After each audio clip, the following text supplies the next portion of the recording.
Em um mundo de tantas falsificações, tais como marcas de roupas falsificada, dinheiro falsificado, tênis falsificado, até perfumes e outros produtos que eles estão falsificando, a Bíblia revela que existe também falsos seguidores de Cristo.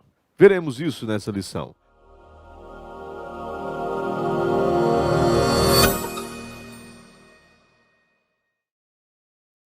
A paz do Senhor, eu sou o pastor Emílio Englen e estamos aqui para mais uma pré-aula da Escola Bíblica Dominical. O título de nossa lição: A Verdadeira Identidade do Cristão. O texto áureo está em Mateus 7:21.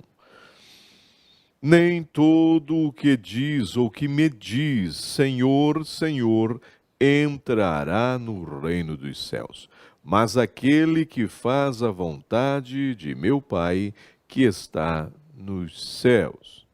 Observe, nem todo aquele. Vamos tratar isso nessa lição.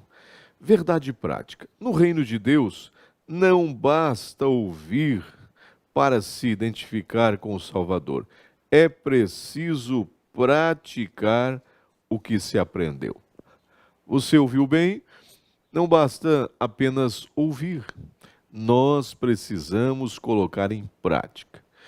Quantos teóricos, quantos fazem de conta, mas o Senhor quer autenticidade. Seja um verdadeiro discípulo de Jesus.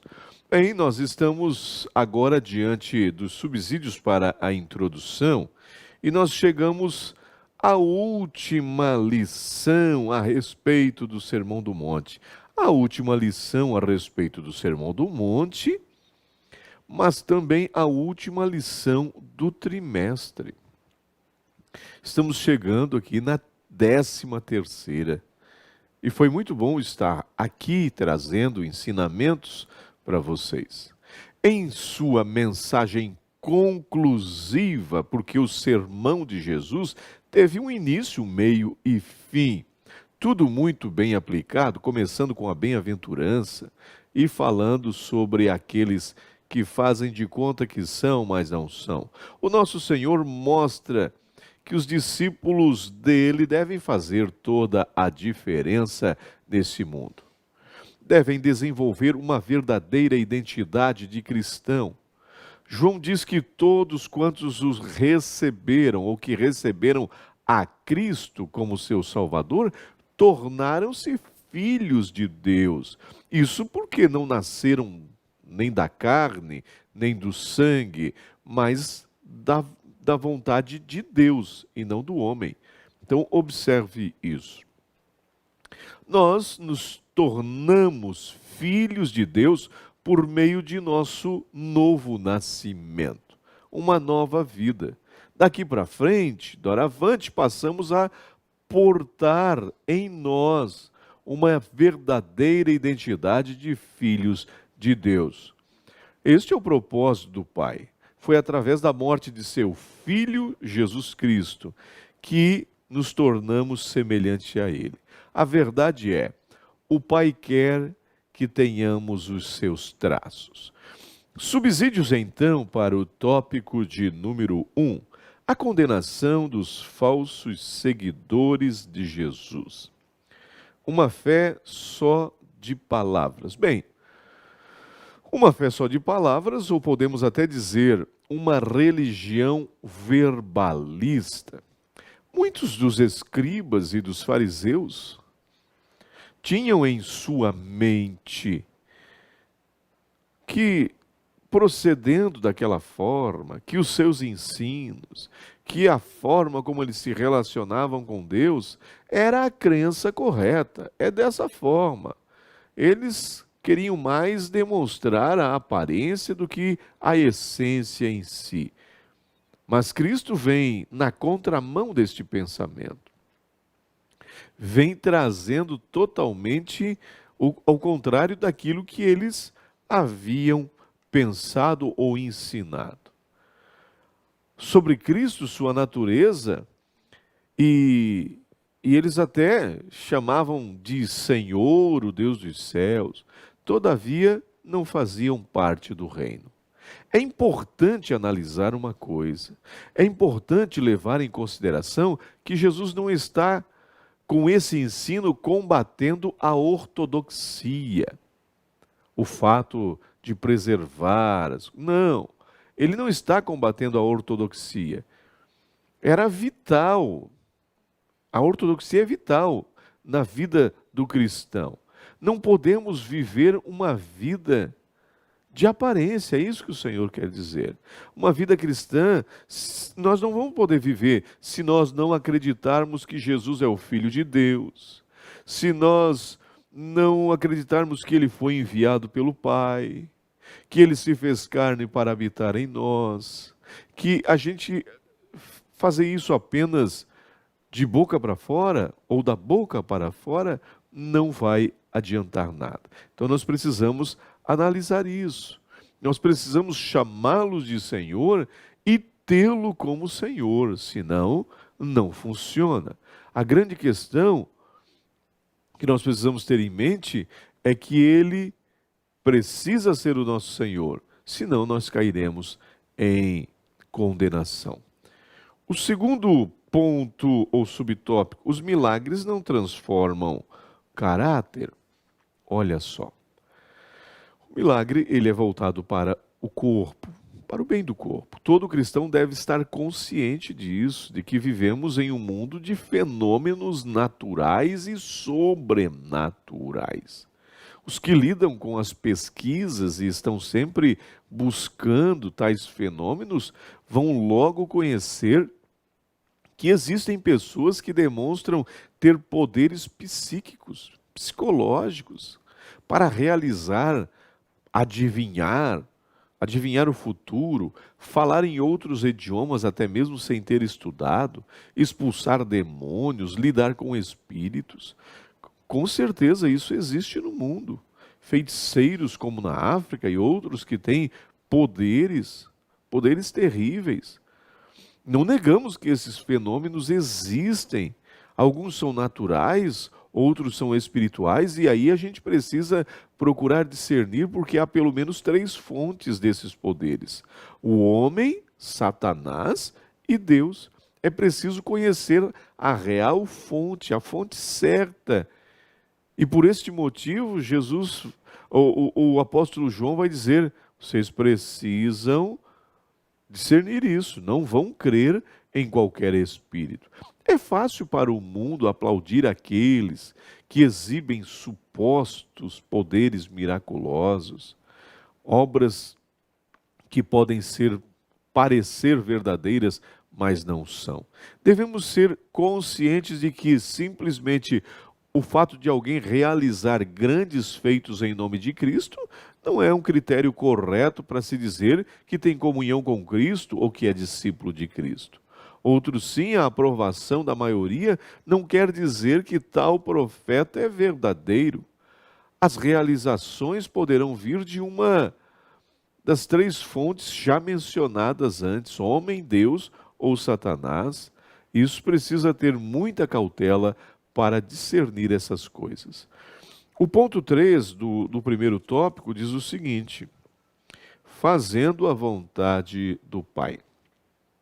O verdadeiro discípulo de Cristo é o que vive em total obediência a Deus, fazendo a vontade de Deus. Aí o Senhor mesmo diz: o verdadeiro discípulo é aquele que faz a vontade do meu Pai que está no céu. A carne não gosta de obedecer. A carne não tem vontade nem prazer em fazer a vontade de Deus. A natureza pecaminosa, caída, não tem prazer, não quer submeter à vontade de Deus. Dentro de nós existem 2 vontades. Eu sempre digo isso, que é 2 vontades: a que quer realizar a vontade de Deus e a que quer realizar a nossa vontade. O próprio Jesus orou dizendo: Pai, passa de mim esse cálice. Contudo, não se faça a minha vontade, mas a tua, ó Pai. É importante analisar isso. Paulo faz uma declaração muito forte sobre isso, porque ele diz assim, ó, não faço o bem que eu quero. Há duas forças muito fortes, olha só. Mas o mal que eu não quero, eu acabo fazendo.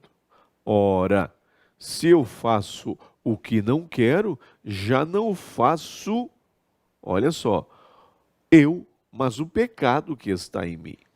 A força pecaminosa. Ele está lutando para fazer a vontade de Deus. Portanto, queridos, oremos como o salmista.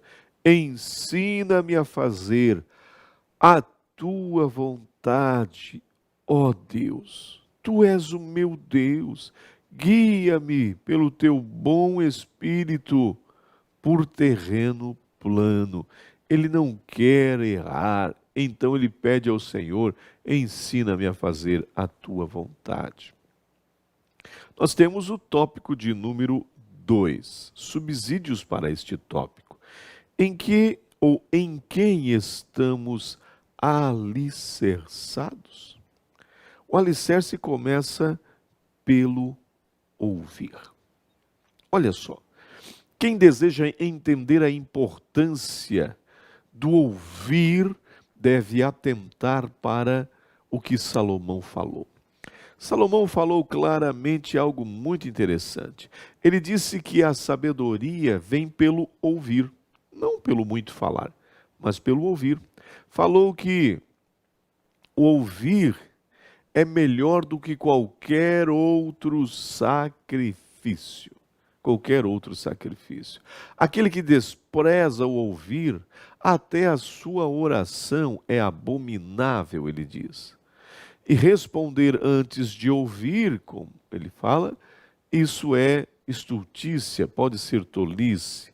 Mas aqui iremos falar da importância de ouvir Jesus, não qualquer coisa, não qualquer pessoa, Jesus.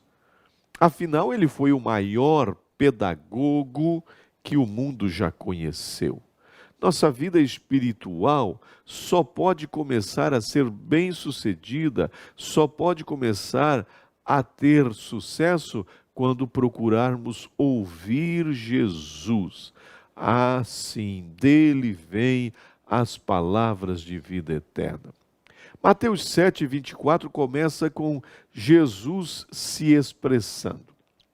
Todo aquele, pois, que ouve estas minhas palavras. Na verdade, o que Jesus está querendo dizer aqui é a aplicação de todo o Sermão do Monte. Ele está encerrando dizendo: coloque em prática o que você ouviu desde o início da bem-aventurança até aqui, falando sobre oração, falando sobre jejum, falando sobre o próximo, falando sobre o amor. Tudo isso coloque em prática. Coloque em prática. O que se percebe nos versículos 24 e 27 é uma sessão pedagógica muito importante, considerando um desfecho de toda a mensagem. É interessante começarmos já dando uma definição do verbo ouvir, que do grego é akuou, que quer dizer estar dotado de uma faculdade que se pode ouvir, isso é, condições de ouvir. Ele não é surdo, ele consegue ouvir. Ouvir, prestar atenção, considerar o que está ou o que tem sido dito ou o que está sendo dito, entender, perceber o sentido do que é dito, ouvir alguma coisa em relação a Jesus, então isso é muito precioso. Se quisermos ter uma vida verdadeiramente espiritual, abençoada, não podemos sair por aí ouvindo qualquer coisa ou qualquer pessoa ou qualquer mestre. Precisamos analisar isso. É essencial começar ouvindo a Cristo, pois só Ele poderá nos dar as instruções certas, nos dará o acesso aos portais do reino de Deus, do reino celestial, vai nos mostrar o caminho da verdadeira salvação. Jesus é o maior pedagogo que o mundo já conheceu, como eu falei, o maior psicólogo que já existiu. Sim, pois suas palavras são cheias de vida. Sim, vão diretamente ao coração do homem. A importância do bom alicerce. Olha só, os que lidam com construção civil, diz nossa lição, sabem quanto é importante. No aspecto figurativo, somos comparados a uma casa. Sim, isso está bem claro no Apocalipse. Assim, podemos começar fazendo uma pergunta: por que grandes casas humanas caem? Por que grandes ministérios fracassam? Por que casamentos aparentemente bons chegam à ruína? Sabe por quê? A resposta é uma só. Porque muitas casas são construídas com tijolos errados, rebocadas e pintadas com tinta que só traz aparência. Muitos casamentos só vivem de aparência. A casa que é edificada muito bem espiritualmente não cairá. Não cairá. A construção precisa ser feita com bons materiais, com um bom alicerce. E Paulo fala sobre isso. O alicerce é Cristo e os materiais precisam ser bons. Não podem ser palha, feno ou madeira. Entendeu? Daí a razão de Paulo falar: veja como cada um edifica. É preciso, da parte do edificante, muita sabedoria, muita prudência na edificação, para que sua vida espiritual não caia em ruínas, não caia por terra. Somente Jesus nos dará uma boa edificação. Olha só. A relevância do praticar é o ponto ou subtópico 3. O verbo praticar no grego é poieo. Olha só que palavra. E quer dizer produzo, ganho, provejo, trabalho, prático, uso de construir, formar, modelar. Observe que está sempre no tempo presente. Uma voz ativa do modo indicativo, está sempre em ação. O verbo edificar, do grego, fala do fato de alguém construir uma casa e fazer uma construção, mas no sentido metafórico. Significa construir com sabedoria para promover crescimento. É importante dizer que só pode se lançar no ato ou ao ato de construção aquele que for sábio. Aquele que é insensato não conseguirá. O ensino de Cristo é claro nisso. Não vai ter sucesso nenhum. Porém, há algo muito especial a se dizer àquele que busca a vontade de Deus. Se ele é prudente e ouve as palavras de Cristo, sua vida será muito abençoada e bem edificada. Nós estamos indo para o último tópico da lição, o último tópico também de nosso trimestre. Olha que importante. O que diz nesse último tópico? Jesus, a nossa verdadeira identidade.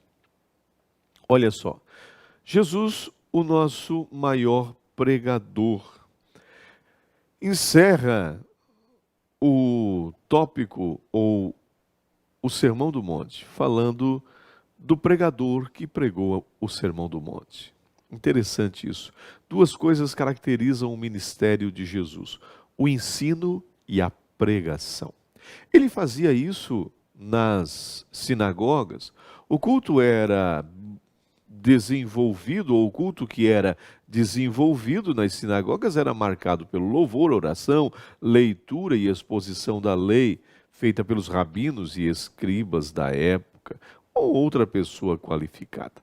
O interessante é saber a razão de Jesus ter sido aceito para ensinar nessas sinagogas, visto que ele não tinha nenhuma tradição judaica da época, tendo seguido grandes escolas. Não.